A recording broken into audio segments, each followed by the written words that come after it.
الحمد لله رب العالمين والصلاة والسلام على خاتم الأنبياء والمرسلين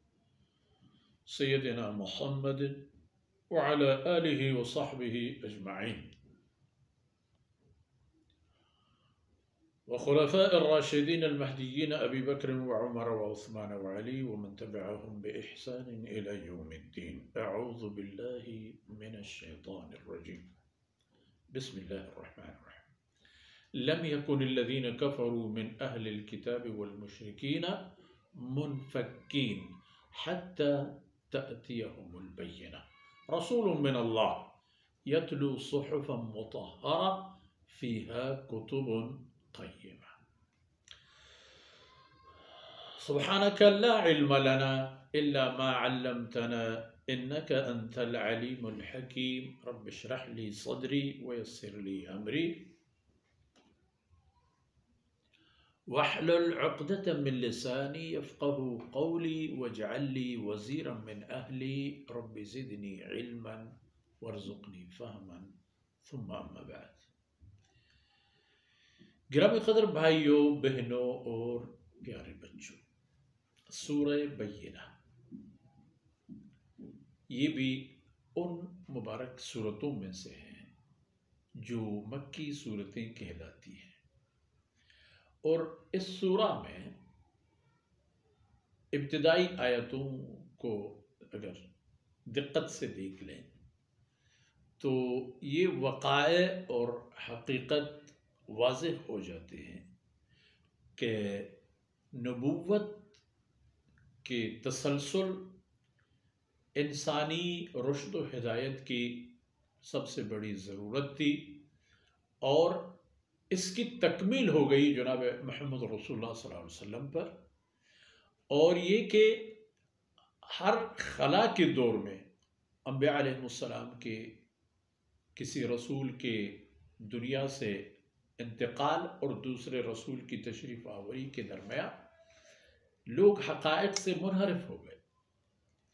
سیدنا موسیٰ علیہ السلام کی دین چھوڑ دی، عیسیٰ علیہ السلام آیا تو اس نے تجدید کی اس دین کی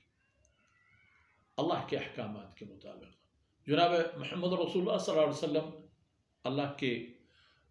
اس عظیم نعمت سے سرفراز ہو کر بشریت کے لیے آخری رسول بن کر تشریف لائے. تو سیدنا عیسیٰ اور جناب محمد رسول اللہ صلی اللہ علیہ وسلم کے درمیان کا دورانیہ وہ بھی گویا کہ ان تمام دوروں میں مخصوصاً سیدنا عیسیٰ علیہ السلام سے لے کر ختم نبوت تک اس دورانیے میں تمام انسانیت الا ماشاء اللہ گنے چنے چند لوگوں کو چھوڑ کر عمومی طور پر تمام انسانیت گمراہ ہو گئی تھی. شرک، کفر اور اسی طرح کی چیزیں جو انسان کو ایمان سے محروم کر دیتی.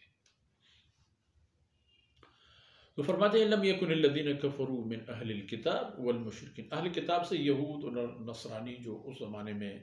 اہل کتاب یہی تھے، یعنی مدعی تھے کہ ہم ایک آسمانی کتاب کے مالک ہیں، معترف ہیں، عامل ہیں، عمل کرنے والے ہیں. اور دوسرے مشرکین تھے، اور مشرکین کے انواع اقسام، کوئی بت پرست، کوئی مظہر پرست، کوئی طاقت پرست، برق انحراف میں اکٹھے تھے. یعنی ایک بات ان میں قدر مشترک تھی اور وہ تھی ایمان کی دولت سے محرومیت، اللہ اور اس کے رسول صلی اللہ علیہ وسلم پر ایمان لانے سے محرومیت جو ابھی تک ان کی نصیب نہیں تھی. تو فرماتے ہیں کہ اہل کتاب اور مشرکین یہ چھوڑنے والے نہیں ہوتے حتی تأتیہم البینہ، یہاں تک کہ ان کے پاس کوئی ٹھوس دلیل اور ثبوت نہ آئے. یہ معمولی کسی صورتحال کو دیکھ کر کے اپنے ان بدعملیوں سے دور نہیں ہوتے، شرک نہیں چھوڑتے، کفر نہیں چھوڑتے، یہاں تک کہ ان کے پاس ایک دلیل اور حجت آ جائے کہ وہ حجت کو دیکھنے کے بعد اپنے جو ان کے پہلے والے عقائد و افکار ہیں ان سے ان کا انحراف آسان ہے، اور وہ کوئی عام آدمی نہیں ہو سکتا۔ رسول من اللہ، وہ اللہ کی طرف سے آئے ہوئے ایک قاصد ہو سکتا ہے، ایک قاصد ہی یہ کام کر سکتا ہے، اور وہ قاصد سیدنا محمد رسول اللہ صلی اللہ علیہ وسلم ہے۔ اس کو اللہ نے دلیل دی، حجت دی، ایک نظام سیاست، معیشت اور سماجی اخلاقی عروج، یہ تمام چیزیں دے کر آپ کی بعثت ہو گئی، اور اللہ کا کلام حسب ضرورت نازل ہوتا رہا، اور آپ صلی اللہ علیہ وسلم اس کو امت کو سکھاتے رہے، اور بشریت کو آن حضرت صلی اللہ علیہ وسلم کے بعد کسی رسول کی ضرورت باقی نہیں رہی۔ جدید ترین سسٹم انسان کی دینی اور دنیاوی زندگی کے مقاصد کے حصول کے لیے وہ اسلام اور قرآن۔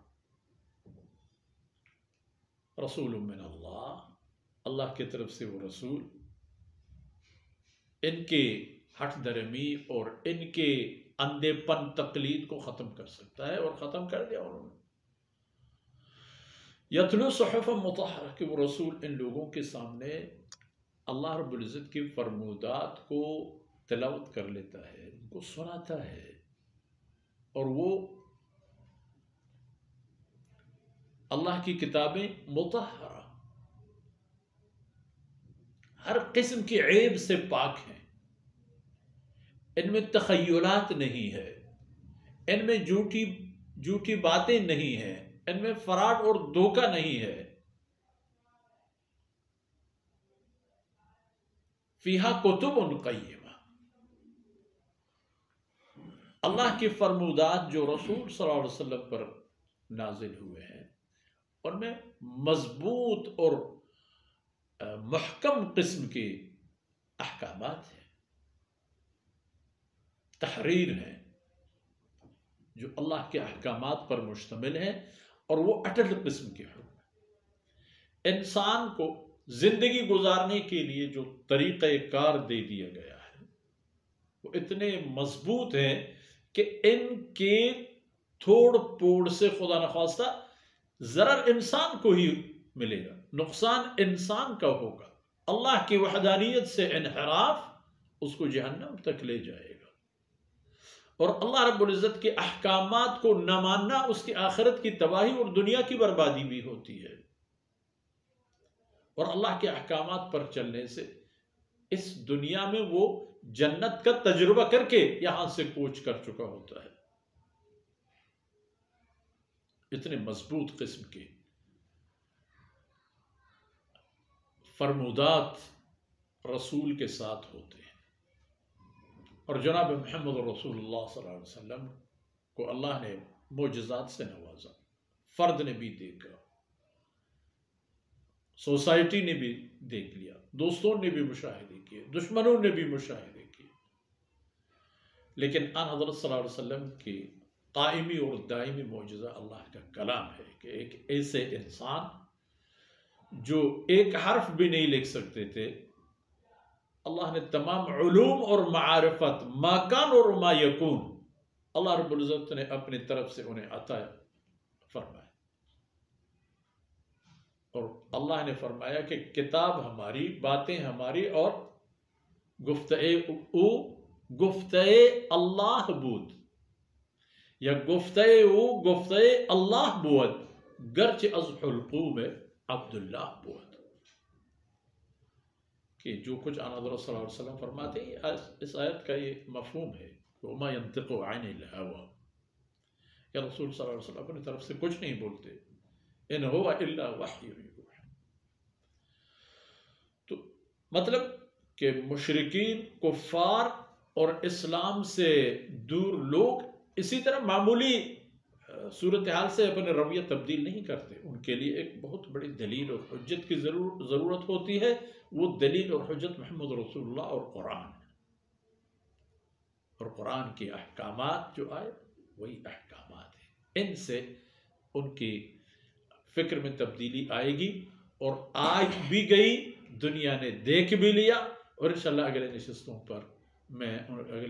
میں ان پر بات بھی ہوگی۔ اللہ تعالیٰ ہمارے اور آپ کی کمزوریوں سے، خامیوں سے، کوتاہیوں سے درگزر فرمائے، اور دنیا اور آخرت میں